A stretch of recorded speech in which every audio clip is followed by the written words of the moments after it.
Canvas allows you to review the analytics for a quiz that you've given out to students in order to see how they performed overall, how they performed for each question, and also how well a question performed in itself.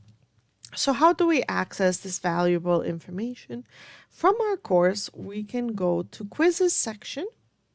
Then we open the quiz that we would like to review the analytics on. Once the quiz opens up and we can see the summary of the quiz information, so the quiz type, the points, all that information.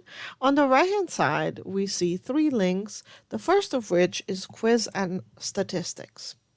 When we click that button, we have access to a whole bunch of information. Right off the bat, at the top of the page is a summary of how the students did. It gives us an average score. It gives us an average time on the way all the way on the right hand side. It gives us the highest score, the lowest score. It also gives us the standard deviation. Of course, that applies more towards larger classes. That is more accurate than for smaller groups, but they do give us that information. And then we have an actual chart where we can see exactly how many students are within each percentage range. So for example, we can see exactly how many people are at 100% and so forth. And we can also visually see how well this abides by a curve. How close is this to a curve? Right below all that information, we also have question breakdowns where it can give us a summary of how each question performed. So the first question type on this example is a fill in the blank question. So this is summarizing the kind of responses that students gave and which ones were marked or considered correct by me and which ones were not considered correct. And we can see how many people chose each kind of response. So we can see that a lot more people wrote speed grader as 2 different words instead of 1, as an example. Then moving on, this next question is a multiple choice question, and the correct answer is the third one, and we can see 76 respondents answered correctly.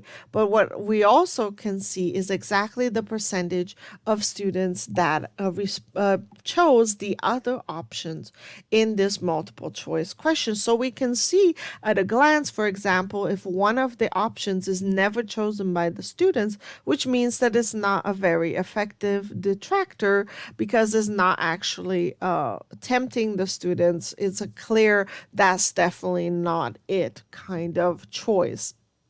Then we move on. This is a choose all that apply. So it's a multiple answer question type, and we can see marked in green which question answers were correct. And then it let us know how many students are choosing each of these options. We can see 34 people chose the incorrect option, and we can also see that, for example, 2 of the options were more popular with the students. So the third and the fourth option were more popular with the students than the last and the first option presented here. So we can see right here, and this on the right is telling us 31% answered, chose every single correct option. Then moving on is another multiple answer question where again we can see that one of the detractors was less tempting than the other one. So the first one, only 11 people chose that, and the second one, 45 people chose that option.